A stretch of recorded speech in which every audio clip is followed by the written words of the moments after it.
Hello વિદ્યાર્થી મિત્રો, કેમ છો? મજામાં છો ને? તો બંસીધર વિદ્યાલયની ઓનલાઈન એજ્યુકેશનમાં આપ સૌનું હાર્દિક સ્વાગત છે. તો આજનો આપણો વિષય છે સામાજિક વિજ્ઞાન, ધોરણ 7, પ્રકરણ 2, દિલ્હી સલ્તનત. તો આપણને ખબર છે કે આપણા ભારતની અંદર, આપણા ભારત દેશની અંદર અલગ અલગ રાજાઓ, અલગ અલગ વંશોએ શાસન કરેલું છે. તો એમાં દિલ્હી સલ્તનત એટલે કે મુસ્લિમ સત્તાઓ હતી. તો જોઈ આજે આપણે એના વિશે ભણીશું. પ્રાચીન કાળથી જ દિલ્હી ભારતીય રાજનીતિના કેન્દ્રમાં રહ્યું છે. તો આપણને ખબર કે રાજનીતિનું કેન્દ્ર આપણું કયું કહેવાય છે? તો કઈ દિલ્હી પ્રાચીન કાળથી જ રહ્યું છે. 12મી સદીમાં તોમર અને ચૌહાણ રાજપૂતોના સમયમાં દિલ્હી વેપાર વાણિજ્યનું એક મહત્વનું કેન્દ્ર હતું.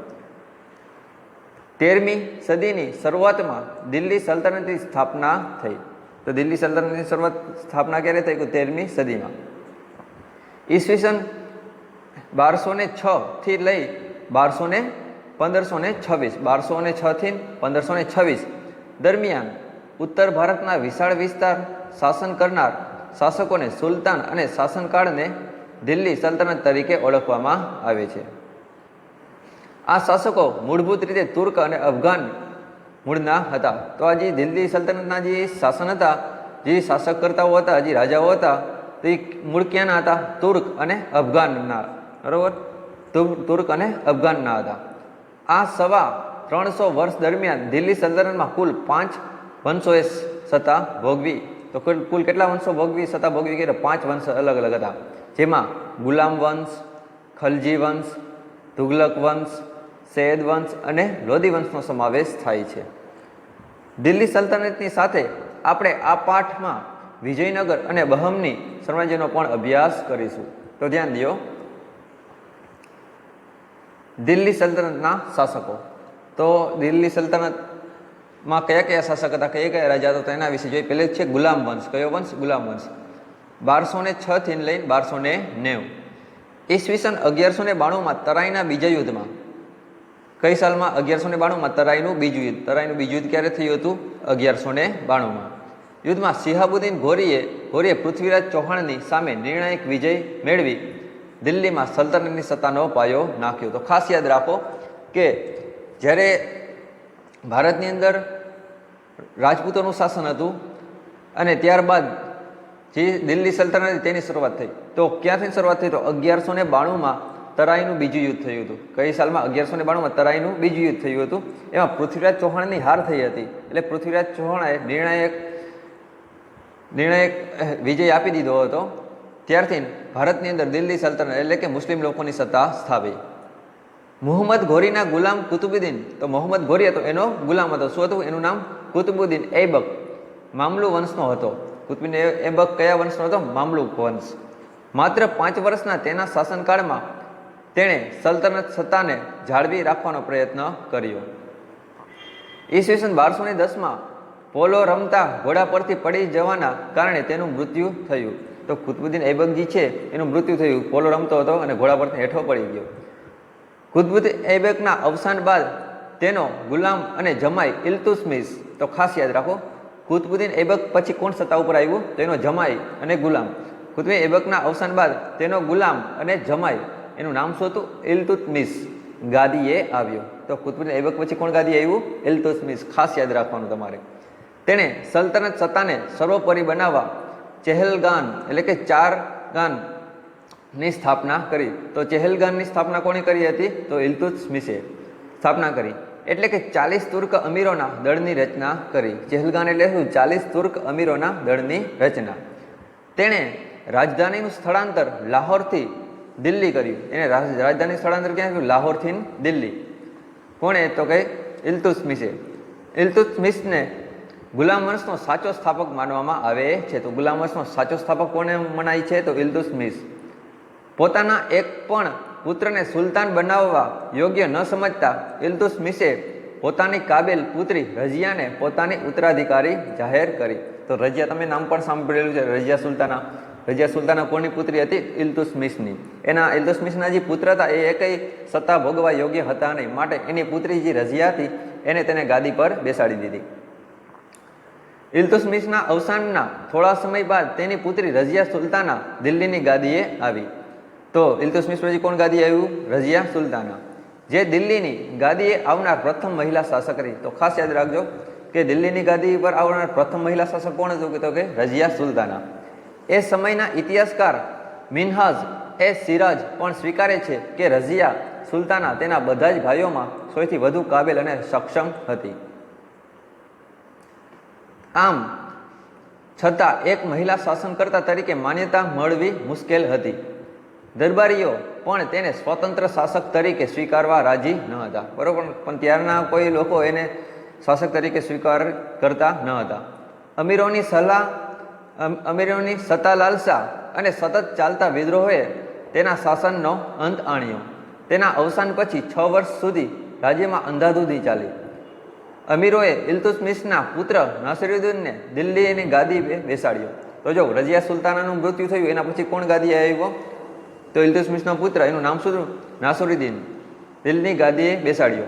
21 વર્ષના તેના શાસનકાળ બાદ તેનું અવસાન થતાં ગિયાસુદ્દીન બલબન, તો એના જે નાસિરુદ્દીન પછી કોણ ગાદીએ આવ્યું? ગિયાસુદ્દીન બલબન ગાદીએ આવ્યો. તેણે ચહેલગાન દળનો નાશ કરી શાસનતંત્ર પરથી અમીરોની પકડને હળવી કરી. તેણે રાજાનું સ્થાન વધુ મજબૂત બનાવ્યું. બલબન સાહિત્ય અને કલાનો પોષક હતો. 22 વર્ષના તેના શાસનના થોડા સમય બાદ દિલ્હી સલ્તનત પર ખલજી વંશની સ્થાપના થઈ. તો ગુલામ વંશ પછી કયો વંશ આવ્યો? તો ખલજી વંશ. પહેલે વંશ આપણે કહ્યું છે ગુલામ વંશ. ગુલામ વંશ પછી કયો વંશ આવે છે? ખલજી વંશ. ધ્યાન દો, એમાં જલાલુદ્દીન ખલજીથી ખલજી વંશના શાસનની શરૂઆત થઈ. તો ખલજી વંશની સ્થાપના કોણે કરી હતી? જલાલુદ્દીન ખલજીએ. જલાલુદ્દીનના 6 વર્ષના શાસન બાદ દિલ્હીની ગાદીએ મહત્વાકાંક્ષી સુલતાન અલાઉદ્દીન આવ્યો. ત્યારબાદ કોણ આવ્યું? અલાઉદ્દીન. તેણે ઉત્તર ભારત, ગુજરાત અને દક્ષિણ ભારત પર વિજય પ્રાપ્ત કરી સામ્રાજ્યનો વિસ્તાર કર્યો. દિલ્હીમાં સ્થાયી સેનાની શરૂઆત કરી. તેણે સૈન્યના ઘોડા અને સૈનિકોની વિશિષ્ટ ઓળખ માટે દાગ અને ચહેરા પદ્ધતિની શરૂઆત કરી. તો દાગ અને ચહેરા પદ્ધતિની શરૂઆત કયા વંશમાં હતી? તો ખલજી વંશમાં. બરાબર, ખલજી જે વંશ હતો એને દાગ અને ચહેરા પદ્ધતિની શરૂઆત કરી. આ ઉપરાંત ભાવ નિયમન, બજાર નિયંત્રણ, સંગ્રહખોરી નિયમન જેવા વહીવટી સુધારા પણ કર્યા. અલાઉદ્દીન ખલજીના અવસાન બાદ રાજ્યમાં અંધાધૂંધીનું વાતાવરણ રહ્યું. ખલજી રાજવંશોનો અંત આણી દિલ્હીની ગાદીએ તુગલક શાસનની શરૂઆત કરનાર ગિયાસુદ્દીન તુગલક હતો. તો ખલજી વંશ પછી કોનું શાસન આવ્યું? તુગલક વંશ. ખલજી વંશ પહેલે કયો વંશ હતો? ગુલામ વંશ. ગુલામ વંશ પછી કયો આવ્યો? ખલજી વંશ. ખલજી વંશ પછી કયો આવ્યો? તુગલક વંશ. આટલું જાણો. અલાઉદ્દીન ખલજીના સમયમાં પ્રસિદ્ધ કવિ અમીર ખુસરો, તો તમે નામ ઘણી વાર સાંભળ્યું, અમીર ખુસરો થયા, જેમણે કિરાતુલ સદાઈ, આશિકા, નૂહ વગેરે જેવી પ્રસિદ્ધ સાહિત્ય કૃતિઓની રચના કરી. તુગલક વંશ. તો તુગલક વંશનો કેટલા સમયગાળા સુધી હતું? તો ઈસવીસન 1320 થી ઈસવીસન 1414 દરમિયાન. તો ધ્યાન દો, એમાં તુગલક વંશ દરમિયાન મુહમ્મદ બિન તુગલક એ પ્રતિભાવંત સુલતાન થયો. તો તુગલક વંશમાં પ્રતિભાવંત એટલે કે સર્વશ્રેષ્ઠ સુલતાન કોણ હતો? તુગલક વંશ હતો કે મુહમ્મદ બિન તુગલક,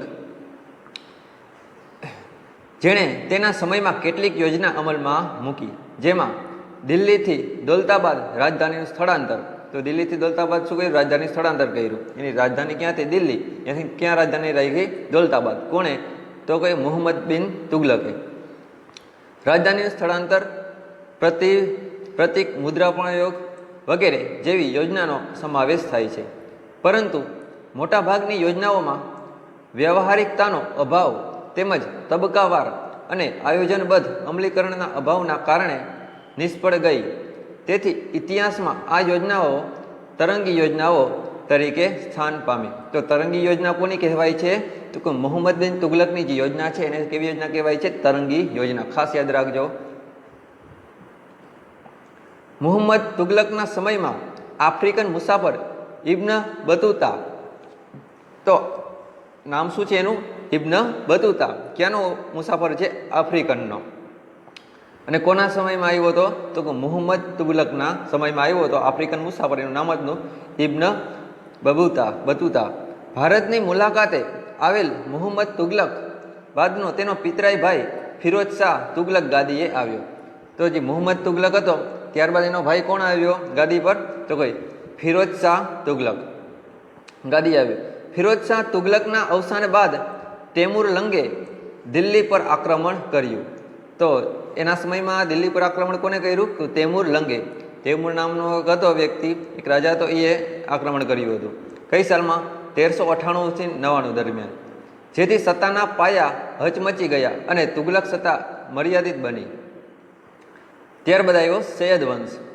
તો સૈયદ વંશ ક્યાં સુધી હતું? તો ઈસવીસન 1414 થી ઈસવીસન 1451. અને લોધી વંશ, લોધી વંશ 1451 થી 1526. તુગલક વંશના શાસનના અંત બાદ ખિજ્ર ખાંએ સૈયદ વંશની સ્થાપના કરી. ખાસ યાદ રાખજો કે સૈયદ વંશની સ્થાપના કોણે કરી? તો ખિજ્ર ખાંએ. નામ શું? ખિજ્ર ખા.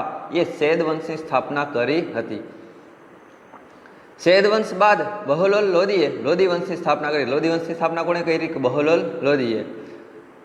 બહલોલ લોધી સલ્તનતનો પ્રથમ અફઘાન શાસક હતો. તો ખાસ યાદ રાખજો કે સલ્તનત જે દિલ્હી સલ્તનત જે દિલ્હીની સત્તા હતી એમાં પ્રથમ અફઘાન શાસક અફઘાનિસ્તાનનો રાજા એટલે કે અફઘાન રાજા કોણ હતો?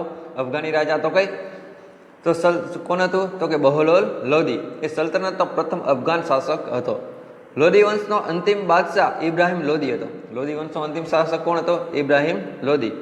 ઈસવીસન 1526માં બાબર સામે પાણીપતના પ્રથમ યુદ્ધમાં તેનો પરાજય થયો. તો ખાસ યાદ રાખજો પાણીપતનું પ્રથમ યુદ્ધ કઈ સાલમાં થયું હતું? 1526માં. કોની વચ્ચે? બાબર અને ઇબ્રાહિમ લોધી વચ્ચે. અને ત્યારે જે મુસ્લિમ સલ્તનત હતી એનો અંત આવ્યો અને મુગલ શાસકોનો શરૂઆત થઈ. બાબર સામે પાણીપતના પ્રથમ યુદ્ધમાં તેનો પરાજય થયો અને સલ્તનત યુગનો અંત આવ્યો અને મુગલ શાસનની શરૂઆત થઈ. તો મુગલ શાસનની શરૂઆત થઈ કઈ સાલમાં? તો કે 1526માં મુગલ શાસનની શરૂઆત થઈ અને દિલ્હી સલ્તનતનો અંત આવ્યો. Thank you.